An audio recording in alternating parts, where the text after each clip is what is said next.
రెండు చేతులు పైకెత్తి. ఏమర్థమైంది చెప్పండి.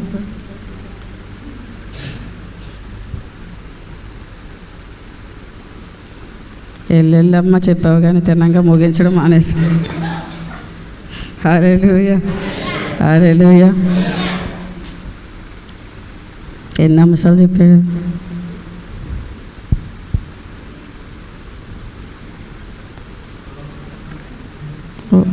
ఒకటి అందరూ మర్చిపోయారంట. హల్లెలూయా, హల్లెలూయా. ఆయనే మార్గం. ఈ లోకములో మతం కాదు, దేవుడే మనకి మాదిరి. మనది మతం కాదు, మరేంటి? క్రీస్తులం, క్రీస్తు బిడ్డలం. హల్లెలూయా, క్రీస్తు బిడ్డలం, మతము కాదు. హల్లెలూయా. కాబట్టి ఆ మతాన్ని కాకుండా దేవుని మార్గాన్ని చూడమని దేవుడు మన ముందు రెండు మాటలు. ఆ మార్గం ఎక్కడికి తీసుకెళ్తుందంటే ఆయన దగ్గరకు తీసుకొని వెళతా. అందుకే ప్రభు నేనే మార్గము, నేనే సత్యము, నేనే జీవము. ఎవడైనాను తలుపు తెరిస్తే అతనితో నేను, నాతో అతను ఉంటానని ప్రభు హెచ్చరికమైన మాటలు, చక్కటి మాటలు అండి.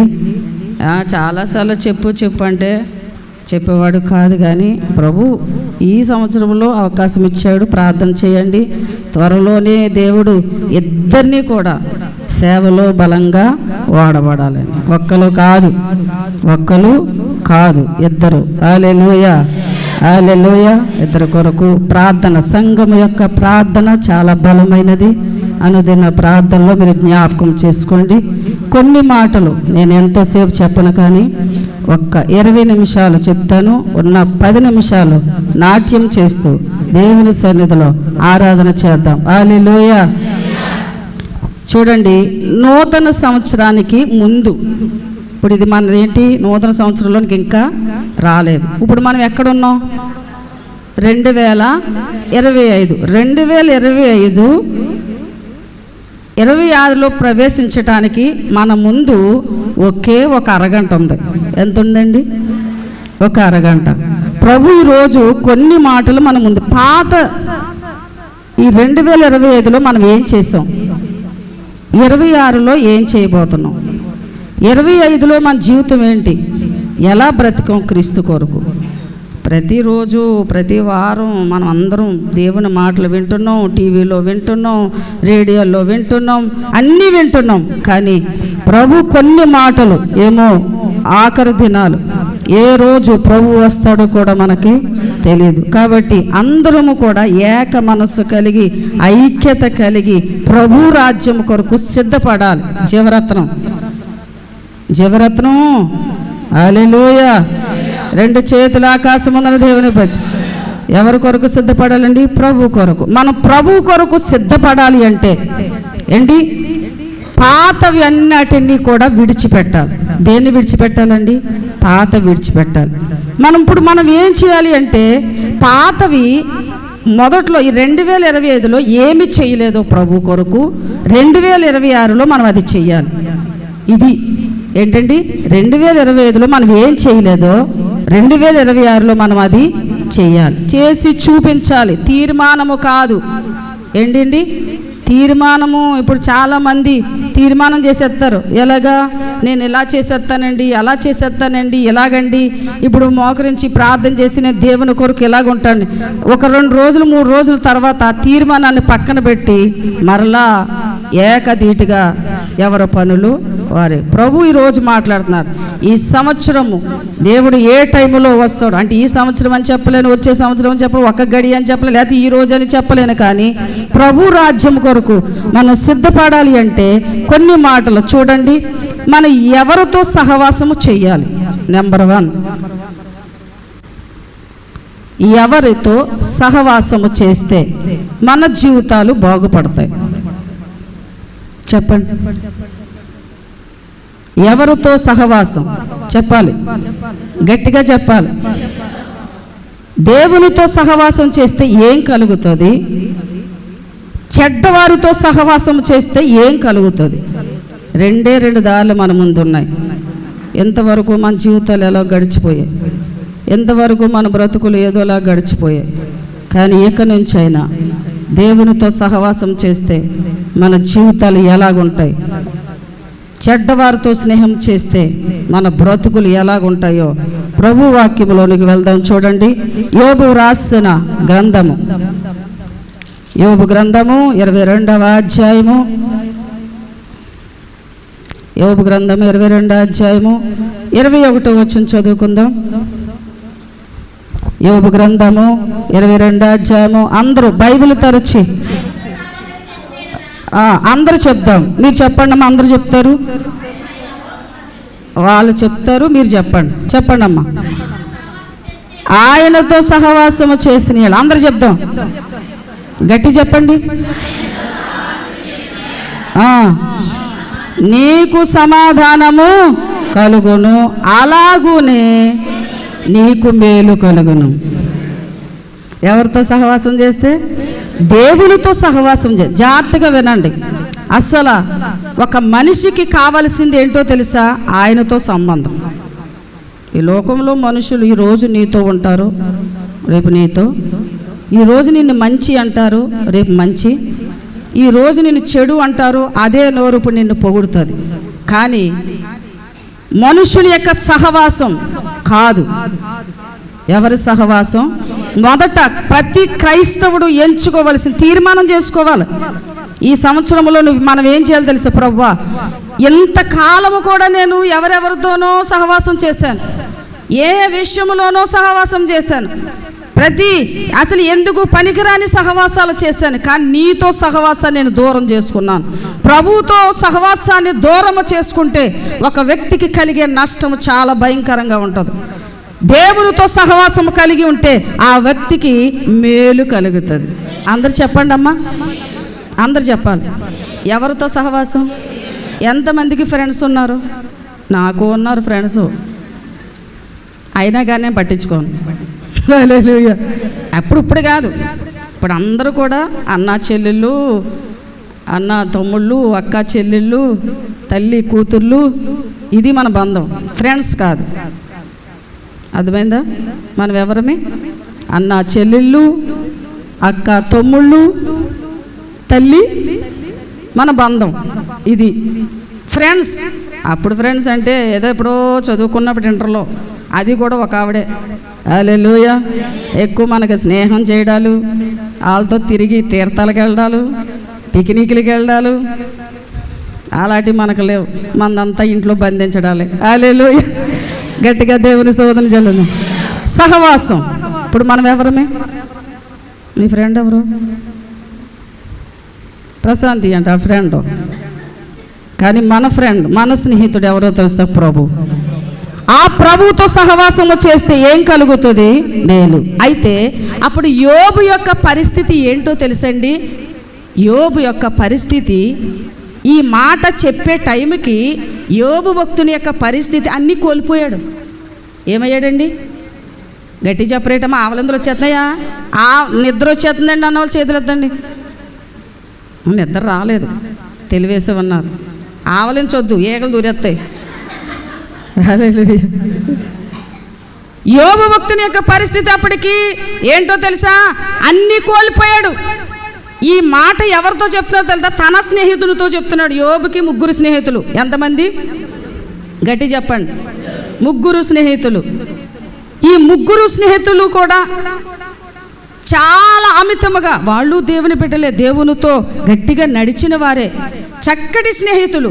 కానీ యోబుకి అప్పటికి శ్రమ కలిగింది. ఎలాగంటే తన బిడ్డలు పోగొట్టుకున్నాడు, అలాగే తన సంపద పోగొట్టుకున్నాడు, తన శరీరం యొక్క ఆరోగ్యాన్ని పోగొట్టుకున్నాడు, సమస్తాన్ని పోగొట్టుకున్నాడు. కానీ యోబు మాత్రము తన స్నేహితుల దగ్గరికి వచ్చేసరికి ఈ మాట అనడానికి గల కారణం ఏంటో తెలుసా? అన్నీ పోగొట్టుకున్న జీవితంలో ఎవరు ఆదరించాలండి? చెప్పండి, ఎవరు ఆదరించాలి? గట్టి చెప్పాలి. స్నేహితులు ఆదరిస్తారు కదా. ఒక్కొక్కడు రాస్తాడు ఫ్రెండ్షిప్ డే రోజు ఏం పెడతాడు? ఏం పెడతాడమ్మా? బ్యాండ్. ఆ బ్యాండ్ పెట్టేసి నీకు బ్యాండ్ వాగించేస్తాడు పక్క నుండి. హల్లెలూయా, హల్లెలూయా. అందుకే ఎవరిని నమ్మకూడదు. ముఖ్య స్నేహితునికి అస్సలు నమ్మకూడదు. మాట్లాడవచ్చు, సహవాసం చేయొచ్చు. నమ్మొద్దంటే నమ్మవద్దు, నమ్మవద్దు, ఈ మాయాలోకం నమ్మవద్దు, ఇది ఆశ చూపి మోసం చేను ఈ మాయలోకం. నిన్ను కన్న తల్లి ఏది, నిన్ను కన్న తండ్రి పోయినారా నిన్ను విడిచి. లోకములో తల్లిదండ్రులేంటి, అన్నదమ్ములేంటి, అందరూ విడిచి, కానీ ప్రభువు మాత్రం మనల్ని విడిచి. యోబు జీవితంలో అదే కలిగింది. అన్నీ కోల్పోయాడు, సమస్తాన్ని కోల్పోయిన తర్వాత స్నేహితులు వచ్చారు. ఏరా బాబు, నీ పాపం నిన్ను పట్టుకుందిరా, అందుకే నీకు శ్రమ, నువ్వేదో చేసుంటావు, నీ బిడ్డలు ఏదో చేసుంటారు, అందుకే నీకు ఈ సమస్య అని ఏలకోలం చేస్తూ మాట్లాడుతూ ఉన్నారు. అప్పుడు యోబు నిజంగా తన శరీరం అంతా కూడా కుళ్ళిపోయిందండి. పురుగులు పట్టిన దేహముతో ఈ మాట పలుకుతూ ఉన్నాడు. ఇదిగో మనము దేవునితో సహవాసము చేస్తే మేలు. అసలు ఇతను కలిగిన రోగానికి, ఇతను కలిగిన శ్రమకి, ఇతను చెప్పిన మాటలకి ఏమైనా సంబంధం ఉందండి? చెప్పండి. అదే స్థితిలో మనం గాన ఉంటే, ఎందుకు చిన్న జ్వరం వచ్చిందనుకో, అయ్యో ప్రభువా సాతాను గుద్ది నన్ను ముట్టేస్తున్నాడు ఆయన, ఏమొత్తేని జాతిగా. క్రైస్తవ్యం అంటే శ్రమ, క్రైస్తవుడు అంటే సిలువను మోయాలి, క్రైస్తవుడు అంటే శ్రమను మోయాలి. నువ్వు సుఖంగా హాయిగా బ్రతుకుతానంటే కుదరదు. క్రైస్తవుడు అంటే శ్రమతో కూడిన జీవితం. హల్లెలూయా, హల్లెలూయా. ఏంటండి సుఖంతో పడుకోవడమా? సుఖంగా దేవుడిచ్చేతని కాదు. క్రైస్తవుడు అంటే శ్రమను మోయాలి. యేసు సిలువను మోసాడు. ఆయన ధనవంతుడయుండి రాజభోగాన్ని అనుభవించి కూడా ఆయన ఏం చేశాడో చెప్పనా? సిలువ శ్రమను మోసాడు. ఎవరి కోసం? మన కోసం.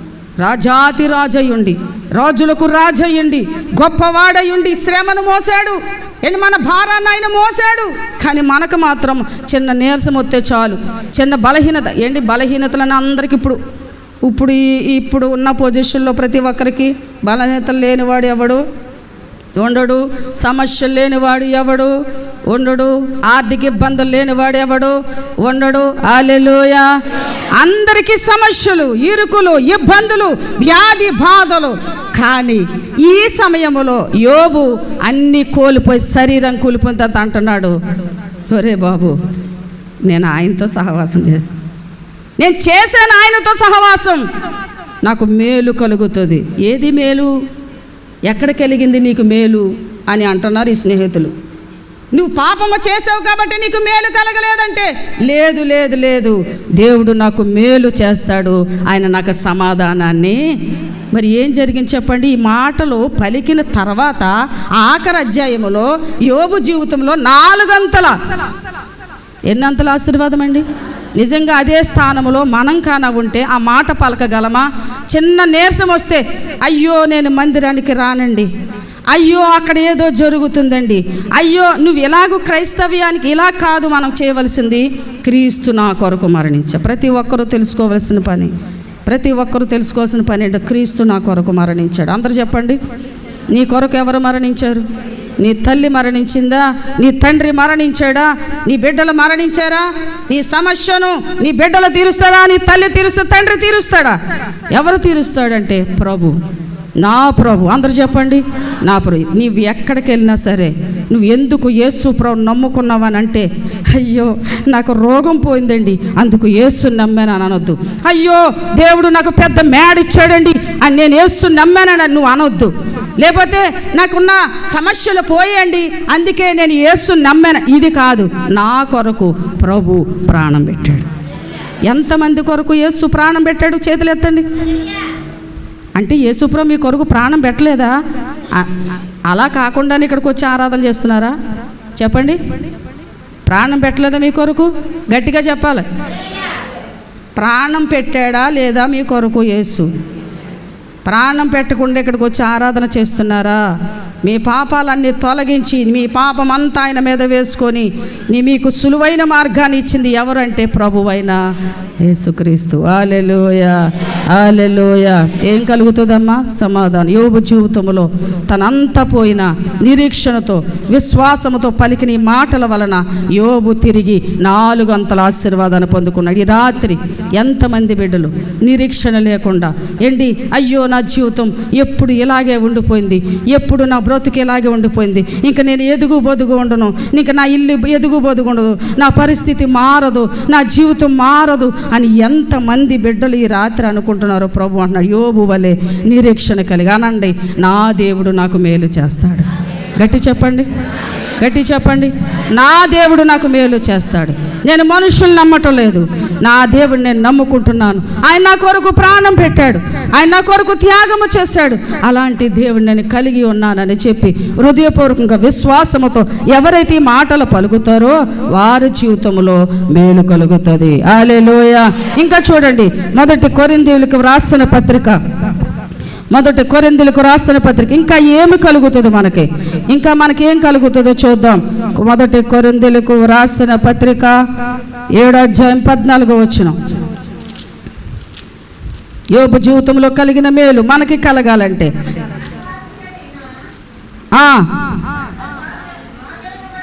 అవిశ్వాసి అయిన భర్త భార్యను బట్టి పరిశుద్ధపరచబడును, అవిశ్వాసురాలైన భార్య విశ్వాసి అయిన భర్తను బట్టి పరిశుద్ధపరచబడును. హల్లెలూయా. లేని ఎడల మీ పిల్లలు అపవిత్రుల ఇందురు, ఇప్పుడైతే వారు పవిత్రులు. జాగ్రత్తగా వినండి. ఇక్కడ దేవునితో సహవాసం చేసిన యోబు జీవితం మేలుకరంగా మారింది. అలాగే క్రైస్తవ జీవితంలో ఒక వ్యక్తి దేవునితో సహవాసం చేస్తే జాగ్రత్తగా వినండి. సపోజు భార్యాభర్తలు ఉన్నారనుకోండి. ఎవరండి? నిద్ర వస్తుందా? ఇలా చేతులు ఉప్పలు 2 చేతులు ఎత్తండి, చేతులు పైకెత్తండి, చేతులు 2 చేతులు పైకెత్తండి, పైకెత్తాలి. ఎలా? హల్లెలూయా, హల్లెలూయా. ఎందుకు ఈ ఎక్సర్సైజు?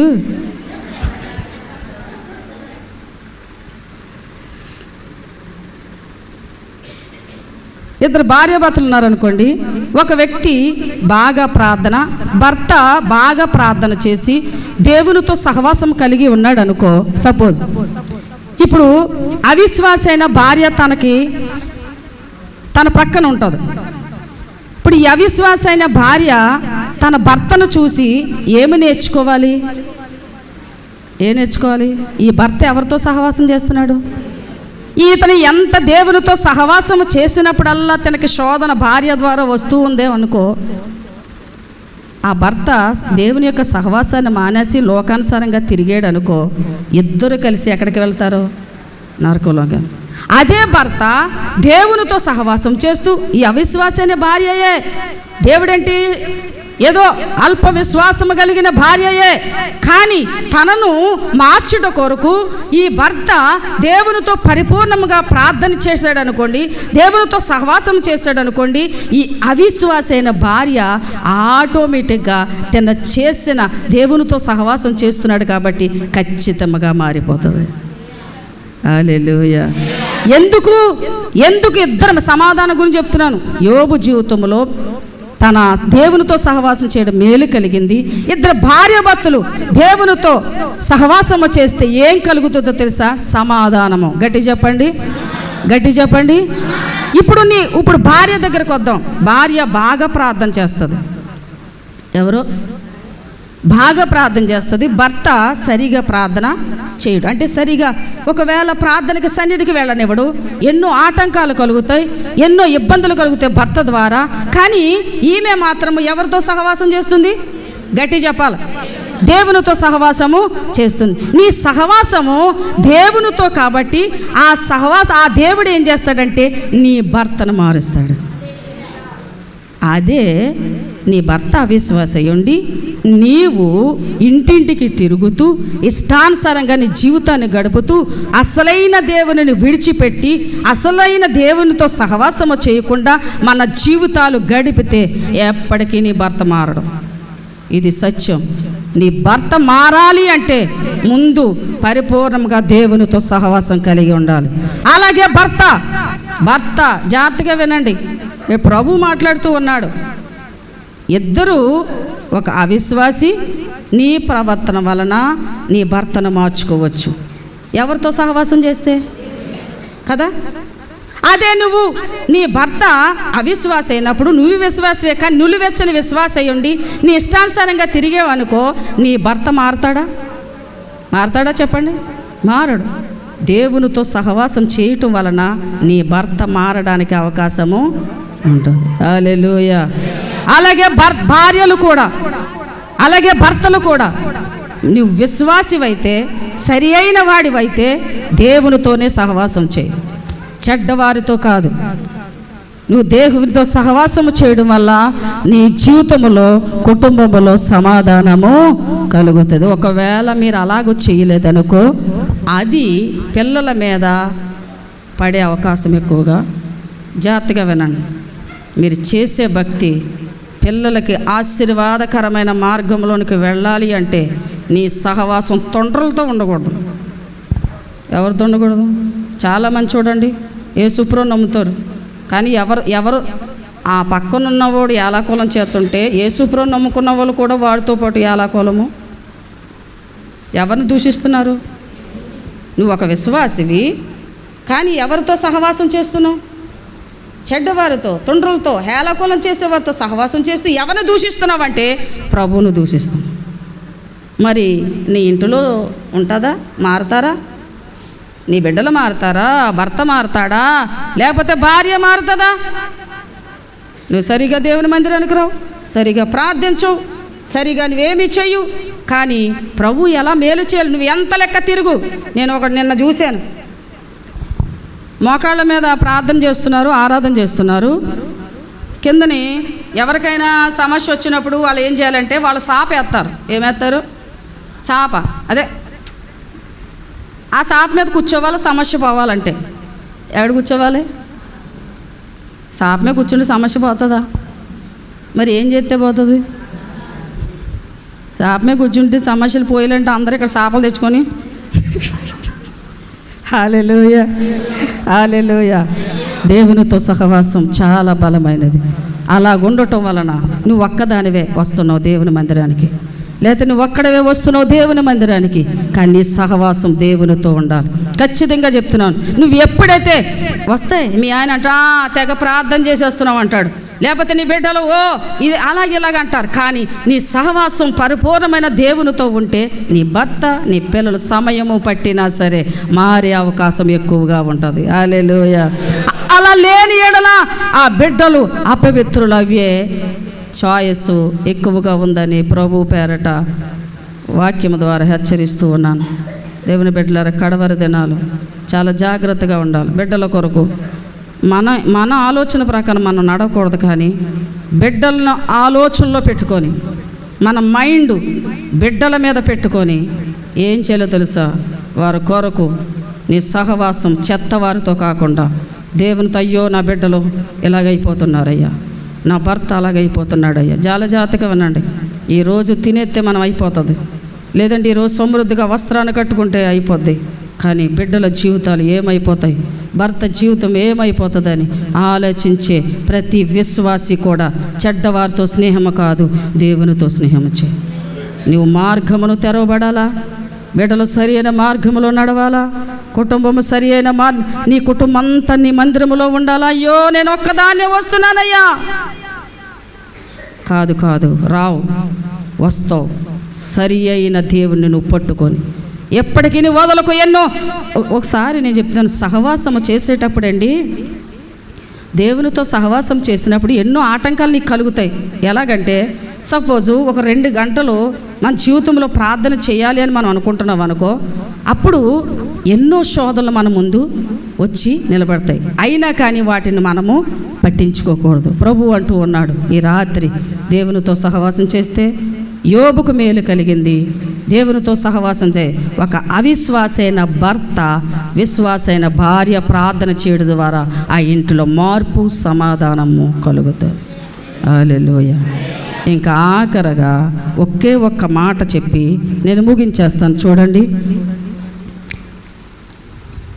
హల్లెలూయా. సామెతల గ్రంథము 13వ అధ్యాయం 20వ వచనం చదివి ఈ రాత్రి నేను ఈ వాక్యాన్ని ముగిస్తూ ఉంటాను. సామెతల గ్రంథము 20వ అధ్యాయము.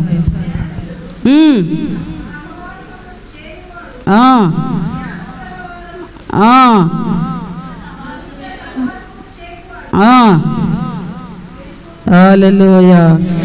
జ్ఞానులతో సహవాసం చేస్తే ఏమవుతుంది? గట్టి చెప్పాలి, గట్టి చెప్పండి. బైబిల్ చదువు వాళ్ళతో నువ్వు సహవాసం చేసావనుకో, ఏం చదువుతావు? బైబిల్. ప్రార్థన చేసేవారితో సహవాసం చేసావనుకో, ఏం చేస్తావు? ప్రార్థన. మరి తీర్థాలకు వెళ్ళే వాళ్ళతో సహాయం చేస్తే ఎక్కడికి వెళ్తారు? తీర్థాలకు వెళ్తారా? చెప్పండి. ఏ రంగు గాజులు వేయించుకున్నా పిల్ల? ఏ బొమ్మలు కొనుక్కున్నావు? పొట్టి చీర కట్టుకున్నావా తీర్థానికి? వీళ్ళు ఇలా క్రైస్తవ పండుగలు వచ్చినప్పుడు కట్టరు. ఏటి మంచి పొట్టి చీరలు కాదమ్మా, మంచి చీరలు. హల్లెలూయా. ఎప్పుడు కడతారు? వెళ్తారు. ఏ పిల్ల ఏ తీర్థంలో కొన్నా గిన్ని. ఈ అమ్మకి షాపులు అన్నీ ఉంటాయి, కానీ ఎక్కడ కొంటుంది? ఎందుకు అనుకున్నావు? ఎందుకు వెళ్ళావమ్మా తీర్థానికి? అయ్యో అమ్మగారు, అయ్యో అయ్యగారు, ఎంత గిన్ని కొన్నానండి. ఎక్కడా షాపులు లేవా? చెప్పండి. మీ పిల్లలకి బొమ్మలు ఎక్కడ కొంటారు? బోలు షాపులు. ఏంటి వైజాగ్ తూని అన్నీ తిరిగేసి వచ్చినాయే మనము బొమ్మల కోసం, కానీ ఎక్కడ కొంటాం? తిరిగి కారెట్టుకొని ఒరే నీకు ఎక్కడికి వెళ్ళా? అయ్యో కుర్రాడు ఏడ్చేస్తున్నాడండి అయ్యగారు. అలా తిప్పి తీసుకొద్దామని ఇదిగో కిర్ర కిర్ర కిర్ర అంటుంది ఇక్కడ. హల్లెలూయా. ఏంటిది? క్రైస్తవుడంటే క్రీస్తును పోలి వెళ్తావా? ఆ పక్కన ఏమో వస్తుంది, ఏమే సువార్తమ్మా, అమ్మో ఏమ్మా నువ్వు వచ్చావా? అయ్యో నేను వచ్చాను. అదే మా మనవరాలు ఏడ్చేస్తుంది పిల్ల. ఈ చూసేస్తుంది మొత్తం తీర్థం అంతా తిరిగి. అందుకే చెప్తున్నాను, తీర్థం వెళ్ళి వాళ్ళతో సహవాసం చేస్తే ఊరేగించి వాళ్ళతో వెళ్తే ఏంటి? ఊరేగించి వాళ్ళతో వెళ్తే ఏమంటావు? దేవుని స్తోత్రం అను. ఒక చిన్న కథ చెప్పి నేను ముగిస్తాను. ఒకసారి ఇద్దరు ఫ్రెండ్స్ చాలా చక్కగా చదువుకొని దూర ప్రాంతం వెళ్ళి ఒక గదిలో అద్దె కొన్నారు. చాలా జాగ్రత్తగా ఉన్నాడు. ఎప్పుడూ కూడా మన సహవాసం మన చెడ్డదాన్ని తీసుకొని వెళ్ళి అక్కడికి మరణానికి తీసుకొని వెళ్ళే అవకాశం ఎక్కువగా. ఫ్రెండ్స్, సరి అయిన మార్గంలో మనం నడవకపోతే మాత్రం చాలా ప్రమాదాలు ఎదురయ్యే అవకాశం ఎక్కువగా. అందరినీ నమ్మకో. ప్రార్థన చేసేవారితో సహవాసం చేయి, బైబిల్ చదివేవారితో సహవాసం చేయి. అప్పుడే నీ జీవితంలో గొప్ప మేలు. ఆ ఫ్రెండ్స్ చక్కగా ఆ గదులు అద్దుకుంటూ స్కూల్కి కాలేజీకి వెళుతూ వచ్చి వాక్యం చదువుతూ బైబిల్ చదువుతూ సమయం ఉన్నప్పుడల్లా ఏం చేసేవారు తెలుసా? సువార్త. ఏమన్నా నిద్ర వస్తుందా నీకు? ఏం చేసేవారు? సువార్త. చెప్పండి. సువార్త. ఎవరో ఇద్దరు ఫ్రెండ్స్ చక్కగా దేవుల్లో చాలా బాగా ఉన్నారు. ఈ సువార్త చేస్తూ చక్కగా ప్రార్థనలో సహవాసంలో ఉంటూ అనేక మందికి సాక్ష్యమించున్న టైంలో ఒకడు వచ్చాడు వాళ్ళ దగ్గరికి. ఆడు విశ్వాసే. వచ్చి, ఒరే నేను కాలేజ్ చదువుకోవడానికి వచ్చాను, నేను యేసుప్రభుని నమ్ముకున్నాను రా. నేను యేసుప్రభు నమ్ముకుంటా. యేసుప్రభు నమ్ముకున్నా అంటే ఎవరికి ప్రేమ ఉండదండి? చెప్పండి. ఉండదా? తోసేస్తారా? అయ్యో నేను యేసుప్రభు బిడ్డనే అని చెప్పి ఆ రూములోకి చేర్చుకున్నా. అందులో ఇద్దరు మాత్రము దేవునితో నడిస్తే వీడు అవిశ్వాసి, దేవునితో సరిగా నడవలేనివాడు ఆ గదిలోకి అద్దుకుండి ఏం చేసేవాడో తెలుసా? వీళ్ళు ఎదురుగుంటా సిగరెట్లు కాల్చడం. వీళ్ళు ఎవరు? ప్రార్థనా పరులు. సహవాసం, దేవునితో సహవాసం చేసేవారు, బైబిల్ చదివేవారు, చక్కగా దేవుని ఆరాధనకి వెళ్ళేవారు. వీళ్ళు దేవుని సువార్త ప్రకటించేవారు. ఇద్దరి దగ్గరికి ఒక వ్యక్తి వచ్చి వాళ్ళ మధ్య ఎవడీడు, ఈడు విశ్వాసే, సిగరెట్లు కాల్చడం, సినిమాలు చూడడం, ఇంకా పేకాట, ఇంకా ఇష్టం వచ్చినట్టు అక్కడ చేస్తూ ఉంటే అందులో డేవిడ్ అన్న ఒక కుర్రోడు ఏం చేశాడంటే, బాబోయ్ నా దేవునితో సహవాసాన్ని నేను పోగొట్టుకుంటున్నాను, ఈడేటి ఇక్కడికి వచ్చి నన్ను పోగొడుతున్నాడు, అయ్యో నేను దేవునికి దూరం అయిపోతున్నాను అని చెప్పి ఈ డేవిడ్ అన్న ఒక కుర్రోడు ఏం చేశాడంటే తన ఫ్రెండ్ను, నరేష్ అన్న ఫ్రెండ్ను వదిలేసి వేరేగా అద్దెకి తీసుకొని వెళ్ళిపోయాడు. వెళ్ళిపోయిన తర్వాత ఇప్పుడు ఈ సురేష్ అన్న వ్యక్తి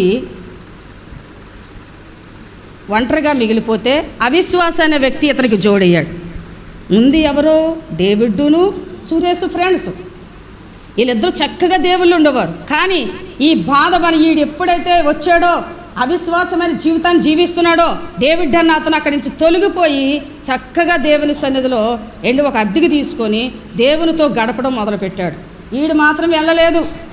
వెళ్ళకుండా ఏం చేశాడు తెలుసా, అతనితో సహవాసము, అయ్యో ఒరే వచ్చారా, ఆడిని అలా వదిలేరా, వద్దు, ఆడు తాగేసి మన జీవితాన్ని నాశనం చేస్తాడురా, ఆడితో సహవాసము చెయ్యకురా అని తన ఫ్రెండ్ ఎంత చెప్పినా వినలేదు. వినకుండా ఒరే ఆడు మనలాటోడే కదరా, ఆడు మన ఫ్రెండే కదరా, ఆడు దేవునికి దగ్గరికి వెళ్తున్నాడు కదరా, ఆడు హల్లెలూయా స్తోత్రం అంటున్నాడు కదరా, ఆడు ప్రార్థన, ఒరే కాదురా వాడి జీవితం బాగోలేదు నువ్వు వచ్చారంటే, అలా కుదరకుండా ఏం చేశాడు తెలుసా, సహవాసం చేస్తే ఇతనుకున్న అవిశ్వాసకున్న లక్షణాలన్నీ విశ్వాసకు వచ్చేసాయి. ఎవరికి వస్తాయి? ముందే ఏం చేసేవాడు, ప్రార్థన, బైబిల్, దేవునితో సహవాసం, ఇద్దరు వెళ్ళి సువార్త ప్రకటించేవారు. కానీ ఇప్పుడు అది ఈ డేవిడ్ వేరుగా వెళ్ళిపోయాడు కదా, అతను ఒంటరిగా ఉండి అలాగే దేవునితో గడుపుతూ దేవునితో ఉంటూ తన సమయం ఉన్నప్పుడు అలా స్కూల్కి వెళుతూ అలాగే దేవునికి కొన్ని మాటలు చెప్పుకున్నాడు. ఇతను మాత్రం అతనితో సహవాసం చేసి ఏమయ్యాడో తెలుసా, త్రాగుబోతయ్యాడు. ఏమయ్యాడు? త్రాగుబోతయ్యాడు. అంతేకాదు ఒక దొంగ అయ్యాడు. ఆ త్రాగుబోతు మధ్యలోకి వెళ్ళిన తర్వాత ఆ తాగుతారు కదండి, తాగిన తర్వాత కలహాలు పెట్టుకొని గొడవలు పెట్టుకున్నారు. అంతే, అలా గొడవలు పెట్టుకుని ఒకడు కొట్టాడు, అక్కడ స్పాట్లో చచ్చాడు. వీళ్ళ జైలు తీసుకెళ్లారు. వీళ్ళిద్దరిని ఊరికి సిద్ధము చేసిన,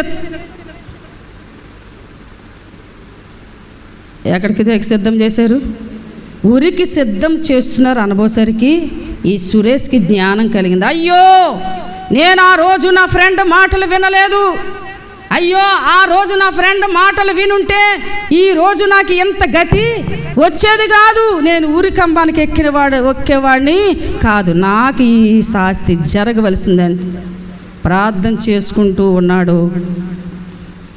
ఉరి తీయబడ్డది ప్రాణము. జాగ్రత్తగా విన్నా, నీ సహవాసం ఎవరితో? అందరూ లేచి నిలబడాలి. నీ సహవాసం ఎవరితోని? దూషించేవారితోనా, దేవుణ్ణి ఎక్కిరించేవారితోనా, దేవుని సన్నిధికి వచ్చి ఏలాకోలం ఆడేవారితోనా? ఎవరితో నీ సహవాసం? నీ సహవాసం ఎవరితోని? దేవుడు నీకు ఇచ్చిన అవకాశాన్ని వినియోగించుకో. హల్లెలూయా, హల్లెలూయా. జాగ్రత్తగా దేవుని సన్నిధిలో, ప్రభువా నేను నీతో సహవాసము చేయలేకపోతున్నా.